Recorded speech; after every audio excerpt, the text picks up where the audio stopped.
दोस्तों, शमशान में जलती हुई चिता बिखेरी सी लग रही थी। लग रहा था जैसे किसी ने लाश के साथ छेड़छाड़ की हो, उसे चिता से बाहर निकाला हो। एक पूरी तरह संदेहास्पद दृश्य। अंकुश यादव ने बाबा जी से पूछा, पर कोई सटीक उत्तर न देते हुए एक टालने के अंदाज में बाबा जी ने कहा, आया होगा कोई हिंसक जानवर। पर जानवर चाहे जितना हिंसक क्यों न हो, वह धू धू करके जलती चिता को तो नहीं खो देगा, क्योंकि जानवर भी तो आग से डरते हैं। बाबा जी का एक बनावटी सा उत्तर। अंकुश पिता के समझाने पर वापस घर तो आ गया, पर उसकी बहन की चिता थी जिसे वह बहुत प्यार करता था। नमस्कार दोस्तों, मैं आपका दोस्त RD Patel real great India में आपका हार्दिक स्वागत करता हूं। दोस्तों, अगर आपने अभी तक रियल ग्रेट इंडिया को सब्सक्राइब नहीं किया तो हमारा आपसे विनम्र अनुरोध है कि आप थोड़ा सा प्यार दिखाते हुए अपने इस चैनल को सब्सक्राइब जरूर करें। दोस्तों, यह सच्ची घटना उत्तर प्रदेश के मुरादाबाद जिले की एक तहसील ठाकुरद्वारा की है। वहाँ एक कॉलोनी है काशीराम नगर। उसी कॉलोनी से लगा हुआ एक शमशान घाट है जो काशीराम नगर के मकानों की छतों से स्पष्ट दिखाई देता है। सुबह सुबह दूर एक छत से एक व्यक्ति शमशान की तरफ देख रहा है। लग रहा था शमशान की जमीन पर दो व्यक्ति पड़े हुए हैं। आधे घंटे के बाद भी वो आदमी उसी तरह उसी एंगल में जमीन पर पड़े हुए थे, जरा भी हिले डुले तक नहीं थे। वो व्यक्ति जिसकी नजर छत से उसी तरफ बराबर जा रही थी, उसे कुछ संदेह सा हुआ कि आखिर ये दोनों आदमी एक ही मुद्रा में शमशान पर पड़े हुए क्या कर रहे हैं। जिज्ञासावश वो व्यक्ति अपनी छत से उतरकर सीधा शमशान घाट जाता है और वहां का दृश्य जब उसने अपनी आंखों से देखा तो वह डर गया, क्योंकि वो दो व्यक्ति नहीं बल्कि दो लाशें पड़ी थीं, जिन्हें बड़ी बेरहमी से किसी बेदर्द व्यक्ति ने मारा था। क्योंकि मार मार के किसी ने उनके सर और चेहरे को कुचल के पहचानने लायक ही नहीं छोड़ा था। उनके गर्दन से ऊपर की कोई हड्डी साबुत नहीं बची थी। लग रहा था मारने वाला कितना बेरहम होगा, जैसे मारने वाले को इनसे भारी दुश्मनी रही हो। शमशान घाट का यह मंजर देखकर उस व्यक्ति ने चीखना चिल्लाना शुरू कर दिया। उसकी आवाज सुनकर पड़ोस मोहल्ले के लोग वहां इकट्ठे हो गए। किसी ने फोन करके पुलिस को भी बुला लिया। पुलिस शमशान घाट में मौकाए वारदात पर पहुंच गई। ये वाकया है 28 अक्टूबर की सुबह लगभग 7 बजे साल 2019 का। अभी एक दिन पहले ही तो दिवाली का त्योहार था और आज ये दिल दहला देने वाली वारदात पुलिस के लिए काफी बड़ी उलझन क्रिएट हो चुकी थी। लाशों के सर को बुरी तरह मार मार के तोड़ दिया गया था, जिन्हें पहचान पाना तो बड़ा मुश्किल लग रहा था। लेकिन कपड़े और पहनावे आदि तथा शेष बॉडी के आधार पर पड़ोसियों ने तुरंत ही लाशों की पहचान कर ली, क्योंकि वो दोनों लाशें उन्हीं गुरु चेले की थीं जो 4-5 सालों से वहीं शमशान घाट पर ही रहते थे। शमशान की सुरक्षा, साफ सफाई करना तथा वहीं वो लोग पूजा पाठ भी करते थे, इसलिए स्थानीय लोगों ने उन्हें तुरंत ही पहचान लिया। मरने वालों में एक लाश गुरुजी की थी जिसका नाम राजेंद्र गिरी था। वो वहीं पास के ही गांव दूल्हापुर का रहने वाला था। दूसरी लाश नीतीश कुमार जो गांव काला झाड़ा का रहने वाला था, राजेंद्र गिरी का चेला था। ये दोनों गुरु चेला शमशान में रहकर अपने काम को पूरी जिम्मेदारी से बखूबी निभा रहे थे। उनका पड़ोसियों से व्यवहार भी अच्छा था। आसपास के लोगों से अच्छी खासी पहचान थी। अब सवाल ये उठता है कि इन्हें कोई क्यों मारेगा। हर व्यक्ति के मन में एक जिज्ञासा पनप चुकी थी, इन साधु टाइप लोगों से किसी की क्या दुश्मनी हो सकती है। पंचनामा बनाकर पुलिस ने लाशों को पोस्टमार्टम के लिए भेज दिया। दूसरे दिन रिपोर्ट भी आ गई, जिससे ये साफ हो गया कि किसी ने भारी और धारदार वस्तु से इनके सरों पर अनगिनत वार किए हैं। लगता था किसी ने भारी गुस्से में आकर ही इन्हें मारा है। यहाँ तक कि मरने के बाद भी इनके सरों को कुचला गया है, जो अधिक क्रोध के कारण ही ऐसा कोई करता है। अब पुलिस ने लोगों से अलग अलग तरीके से पूछताछ शुरू कर दी, जिससे भी इनका किसी तरह का संपर्क था या फिर हाल में ही जिस किसी के घर से शव दाह संस्कार के लिए आया था। हर एंगल से पुलिस छानबीन में जुट गई, पर कोई भी क्लू हाथ नहीं आ रहा था। ये साधु टाइप के लोग थे, इनकी किसी से कोई दुश्मनी नजर नहीं आ रही थी। पुलिस तफ्तीश के दौरान ही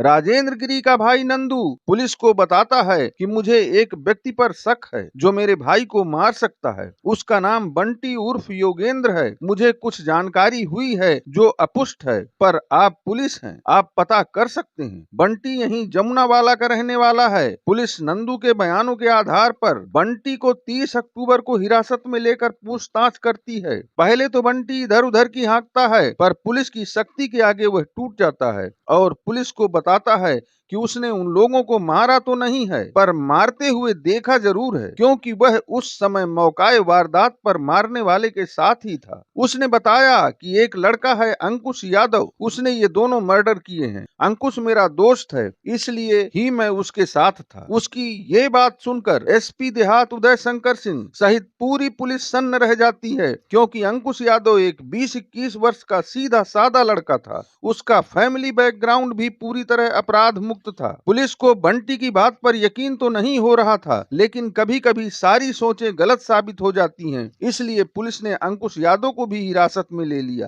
तथा पूछताछ शुरू कर दी। बड़ी ही आसानी से अंकुश ने अपना अपराध कबूल करते हुए पुलिस को जो बताया, तो उसे सुनकर पुलिस की हालत और चौंकने जैसी हो गई। अंकुश ने बताया कि 12 अगस्त 2019 को उसकी लाडली बहन अंशु का इसी शमशान घाट पर दाह संस्कार हुआ था। वह पिछले 6-7 माह से बीमार चल रही थी। वह घर की लाडली बेटी थी। उसकी बीमारी का इलाज कराने में कोई कसर नहीं छोड़ी गई, पर हम चाहकर भी उसकी मौत को नहीं टाल सके। हम सबको रोता हुआ छोड़कर अंशु इस दुनिया से चली गई। बहन की अर्थी में सैकड़ों लोग शामिल हुए।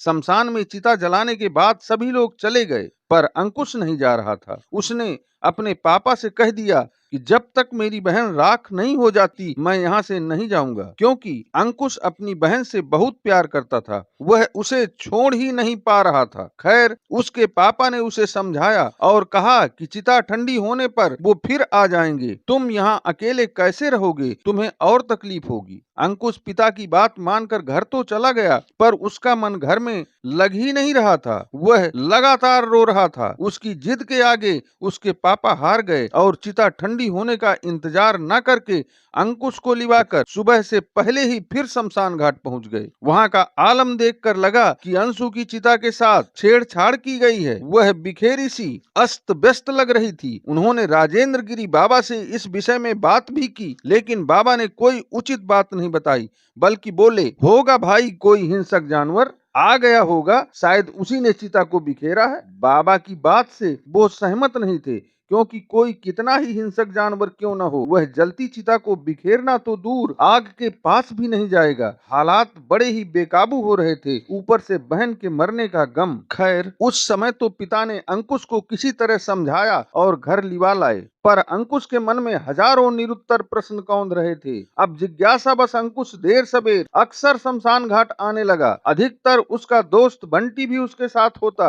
अंकुश शमशान के कई छुपे रहस्यों को जान चुका था। इसी क्रम के चलते 27 अक्टूबर दीपावली के दिन रात में अंकुश और बंटी शराब की बोतल लेके शमशान पहुंचते हैं। आना जाना तथा बाबा के साथ उठना बैठना तो पहले से ही शुरू हो चुका था। वहीं शमशान पर ही चारों लोग बैठकर शराब पीते हैं। शराब के नशे के दौरान ही अंकुश ने बाबा से प्रश्न कर दिया कि बाबा जी, उस दिन मेरी बहन अंशु की चिता के साथ क्या हुआ था? शराब के नशे में धुत बाबा और उसके चेले ने स्वीकार किया कि हम हैं सिद्ध साधु। यहाँ जो मुर्दा जलाया जाता है हम उसका भुना हुआ मीट खाते हैं। हमने तुम्हारी बहन के साथ भी यही किया था। अरे भाई, वो अब इस दुनिया को छोड़ चुकी है। मुर्दे भी कभी जीवित होते हैं क्या? उसे तो जल ही जाना था। हम जैसे सिद्ध पुरुषों के भोग लगाने से मरने वाला सीधा स्वर्ग पहुंचता है। शराब के नशे में बाबा ने जो बक डाला, कमोबेश अंकुश पहले ही समझ चुका था। अब बाबा के मुंह से सुनकर मारे क्रोध के अंकुश आपे से बाहर हो गया और वहीं पर रखे छोटे से गैस सिलेंडर को उठाकर राजेंद्र गिरी बाबा के सर में पूरी ताकत से प्रहार कर दिया। यह देखकर चेला नीतीश कुमार बाबा को बचाने का प्रयास करने लगा तो अंकुश ने उसके भी सर को सिलेंडर मार मार के चकनाचूर कर दिया। फिर शुरू हुआ आंख मूंद कर प्रहार पर प्रहार। वहीं पड़े फावड़े का भी मारने में इस्तेमाल किया गया। अंकुश ने दोनों के गर्दन से ऊपर के भाग में अनगिनत प्रहार किए, जिसके कारण बाबा और चेले का सर पूरी तरह से फुल डैमेज होकर विकृत हो गया और उनकी नरभक्षी लीला का समापन हो गया। सारा माजरा सुनकर पुलिस ने केस की फाइल तैयार की और चार्जशीट बनाने के लिए जांच में जुट गई। फौरी तौर पर पुलिस इस मर्डर को बदले की कार्यवाही ही मान रही थी। फिर क्या, समाचारों द्वारा पूरे प्रदेश में यह खबर चर्चा का विषय बन गई। खबर फैलते ही 27 अलग अलग परिवार के लोगों ने भी, जो अपने किसी प्रियजन की मौत के बाद इस शमशान में दाह संस्कार करवाया था, उन्होंने भी इसी तरह चिता से